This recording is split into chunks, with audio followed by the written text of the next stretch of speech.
Hello everyone, it's GigaBeef here, and today we're going to be going over a very popular topic recently, which is comparisons between the Scar L, the MDR, and the M4. Now, before you click off and say, boring, I've seen it all before, we're going to be doing some in-depth analysis with maybe some surprising results. But if you want the very short take, yes, the 5.56 Scar is better than the M4 by a decent margin on full auto, both with vertical and horizontal recoil, and is cheaper to mod as well.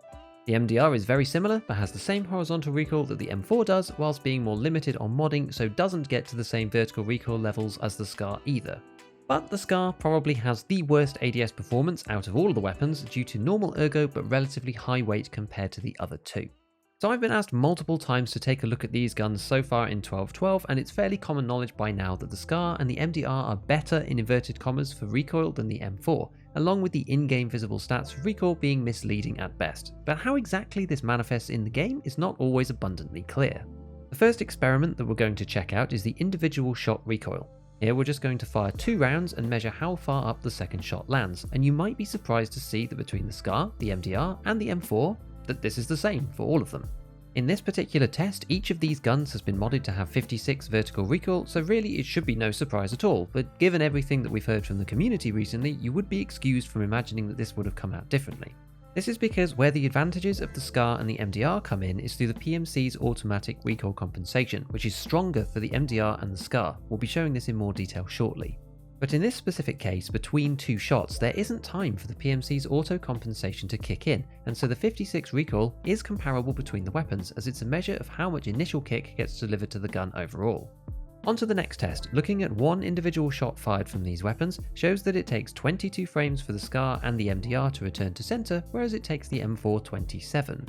Interestingly, even if you take the other dataset that we have for the 2 rounds, the resettle time is actually the same at 22 and 27 in this case as well. Given that the time appears to be identical after shot 1 and shot 2, this could lead us to believe that the return to center mechanic and the recoil mitigation characteristics is per bullet, and no matter how many shots you fire, the weapon will settle back at the same rate again. We'll look at this in more detail in a moment. Interestingly, on this basis, the effect is small, but even semi-auto then is slightly better for these 2 guns than the M4 by about 5 frames. On my 60Hz system is about 80 milliseconds. This is little, but certainly enough to make a difference if you compare this to, say, ping. Just bear in mind that the last 5 frames of the resettle animation are probably the least important frames because the weapon has nearly got there already and it's only a small distance to go before resetting to the final position. So other than a few small differences here and there, the improvements in recoil are primarily felt when using full auto, as you might imagine. Now clearly the M4 has a higher fire rate. This means that already the felt recoil will be higher because there is less time between shots for the gun to reset. Using these weapons on full auto, we can see that the recoil pattern for the M4 is far worse than the others. Charting the recoil for each subsequent bullet, we can see the following pattern. Now I only did this once, so there's clearly some randomness to the shots and it's not an average or anything like that, but what matters here is the number of shots before the weapon settles down. This is the full auto laser beam mode that people refer to when they speak about the full auto meta in EFT, mostly prior to patch 12.12. The Scar and the MDR start to reach that point at around the same time, which is at bullet number 3. The M4 on the other hand takes 4 rounds to get to the same point. Yes, the M4's fire rate is higher, so it reaches this point quicker, but even with that, the MDR and the Scar settle slightly faster into a stable pattern than the M4, which you can see if you plot both of these charts together against time instead of shots. Also, as we have seen, this steady state point is just higher for an M4 with the same recoil. This then leads us to ask a similar question. Is this just down to the fire rate? Well, we know that from earlier, the M4 compensation recovery takes longer than the MDR and the Scar, so this result is a combination of both of these 2 things together. I made a quick and rough model for multiple shots to see if we could regenerate this pattern over an extended spray, using the per shot information that we looked at earlier. Superimposing these shots over the top of each other, as if the round's recoil and return is independent of the others, we get this chart, which starts off looking like it does in game, but over a longer spray doesn't match what we see in practice. If this was exactly how it worked, I would expect to see the initial recoil rise and then a drop off to about halfway like we observed when shooting in real raids, offline or in the range. Given that this is not what we see, there is clearly either something going on with the impulse from a shot being diminished for later shots in a full auto spray, the automatic recoil compensation being amped up as subsequent shots are taken, or some combination of both. Whether this is then just down to fire rate or recoil compensation in practice doesn't actually matter, but I would guess that a combination of the higher fire rate and the lower auto compensation of the M4 is together what makes it feel so bad since recoil was increased across the board in this patch. Next we want to look at the horizontal recoil. This is also not amazing on the M4 but fairly comparable to the MDR, with both spray patterns looking very similar in width. The Scar, however, has a much tighter spread overall, which is why this weapon feels so good to use when combined with what we know already about the vertical recoil. We don't really need any specific numbers for this one, but the spread is about half again as large for the MDR and the M4 versus the Scar L, with any individual round fired potentially moving the barrel laterally much further than the Scar does for its rounds. The last important thing that we want to look at here is ADS speed. This is quite hard to compare because these weapons come at different budgets and loadouts, especially so for the M4, but we'll use some generic builds between the weapons that are similar-ish to get a feel for how this comes through. We'll be using the best-in-slot silencer co-suppressor on all 3 weapons, an AFG M-Lock or the RVG Black, and a delta point. On the MDR, this is all you need. For the Scar L, I've also added the kinetic MREX rail, and with the M4, we're using an ADAR conversion with a Mark 10 handguard, an RVG grip, and an MOE stock and pad.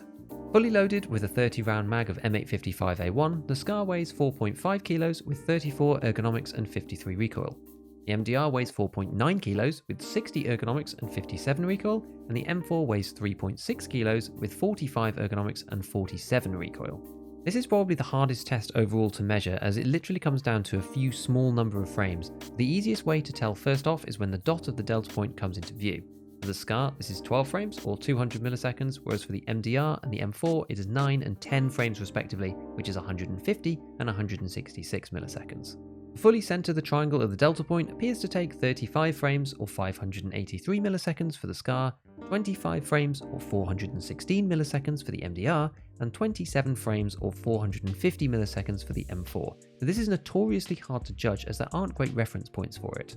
Either way, it seems that the much lower weight of the M4 builds in general somewhat offsets the higher ergo of the MDR, and the Scar lags behind both on this front with regular ergo and middling weight. Well, at least we found one thing where maybe the Scar L isn't quite as good as the other 2 guns. I'm also not a massive fan of how the Scar looks when held on the screen in general, as I feel like it takes up too much real estate on the right hand side of the monitor, which unsettles me slightly.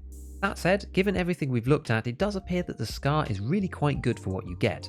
The problem with M4s is that its rate of fire really works against it in 1212, and it's expensive to mod because you have to buy everything separately if you want a top tier build.